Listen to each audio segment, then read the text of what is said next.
नमस्कार, सुरेखा रेसिपीमध्ये तुमचे खूप खूप स्वागत आहे। आज मी तुमच्यासाठी नवरात्री स्पेशल रेसिपी बनवणार आहे आणि रेसिपी काय आहे हे मी पुढे सांगणार आहे, तेव्हा प्लीज व्हिडिओ शेवटपर्यंत नक्की बघा। सर्वात आधी आपल्याला या रेसिपीसाठी साबुदाणा भिजवून घ्यायचा आहे। हा साबुदाणा मी 6 तास भिजवून घेतलेला आहे आणि यासाठी आपल्याला घरातली एक कोणतीही वाटी सेट करून घ्यायची आहे। या वाटीने मी 1 वाटी साबुदाणा घेतलेला आहे। तुमच्याकडे जो साबुदाणा असेल छोटा मोठा दोन्ही प्रकारचा साबुदाणा या रेसिपीसाठी तुम्ही वापरू शकता। साबुदाणा इथे मस्त आपला भिजलेला आहे। आता हा साबुदाणा आपल्याला थोडा मोकळा करून घ्यायचा आहे हाताने, असा सुटसुटीत। फ्रेंड्स, रेसिपी युनिक आहे, या आधी कदाचित तुम्ही बघितलेली असेल, त्यामुळे व्हिडिओ शेवटपर्यंत नक्की बघा। साबुदाणा आपला मोकळा करून झालेला आहे। आता ज्या वाटीने आपण साबुदाणा घेतलेला आहे त्याच वाटीने मी इथे अर्धी वाटी साखर घेतलेली आहे। ही साखर आपल्याला मिक्सरच्या भांड्यामध्ये टाकून याची बारीक पावडर करून घ्यायची आहे। तुमच्याकडे पिठी साखर असेल तर तुम्ही वापरू शकता आणि अशी जाड असेल तर मिक्सरला पण बारीक करून घ्यायची आहे। साखर तुम्ही तुमच्या आवडीनुसार कमी जास्त करू शकता। तर हे बघा, मी साखर बारीक करून घेतलेली आहे। आता आपल्याला मिक्सरच्या भांड्यामध्ये आपण जो साबुदाणा भिजवून घेतलेला आहे तो सर्व साबुदाणा आपल्याला यामध्ये टाकून घ्यायचा आहे। आता यामध्ये आपण जी पिठी साखर दळून घेतलेली आहे ती सर्व आपल्याला यामध्ये टाकायची आहे। आता आपल्याला आणखी एक पदार्थ यामध्ये टाकायचा आहे। इथे मी मिल्क पावडरचं पाऊच आणलेलं आहे। 2 चमचे मिल्क पावडर आपल्याला यामध्ये टाकायची आहे। मिल्क पावडर टाकल्यामुळे या पदार्थाची टेस्ट दुप्पट वाढते। तुमच्याकडे असेल तर टाका, नाही टाकली तरी चालेल। आता आपल्याला पाणी न टाकता हे मिक्सरला बारीक फिरवून घ्यायचं आहे।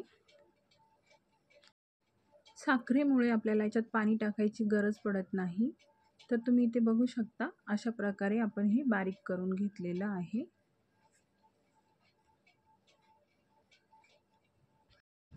आता हे मिश्रण सर्व आपण एका बाउलमध्ये काढूया। तर हे बघा, सर्व मी काढून घेतलेलं आहे बाउलमध्ये। अशाच प्रकारचं आपल्याला मिश्रण हवं आहे। गॅसवर कढईमध्ये मी अर्धा लिटर दूध उकळायला ठेवलेलं आहे। हे दूध आपल्याला चांगलं उकळून घ्यायचं आहे। मंद आचेवरती हे दूध आपल्याला 5 मिनिटं चांगलं उकळून घ्यायचं आहे आणि दूध आपल्याला घट्ट घ्यायचं आहे। दूध आपलं मस्त उकळलेलं आहे। आता यामध्ये आपण 2 चमचे साजूक तूप टाकणार आहोत।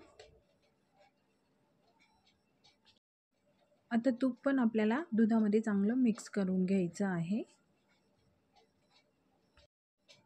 आता आपल्याला यामध्ये 2-3 विलायची टाकायची आहे। विलायचीमुळे खाताना या पदार्थाची टेस्ट खूप छान लागते। आता यामध्ये आपल्याला ड्रायफ्रूट टाकायचे आहे। इथे मी बदामचे बारीक तुकडे करून घेतलेले आहे, ते यामध्ये टाकलेले आहे। तुम्ही तुमच्या आवडीचे ड्रायफ्रूट्स याच्यामध्ये टाकू शकता। आता 1 मिनिट हे आपल्याला चांगलं यामध्ये उकळू द्यायचं आहे।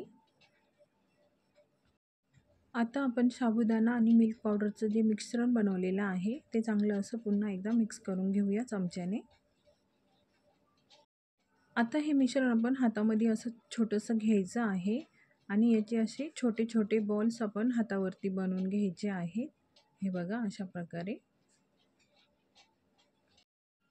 आता हे बनवलेले बॉल आपल्याला या दुधामध्ये असे हळूवार सोडायचे आहे। बॉल हे छोटे छोटेच बनवायचे आहे।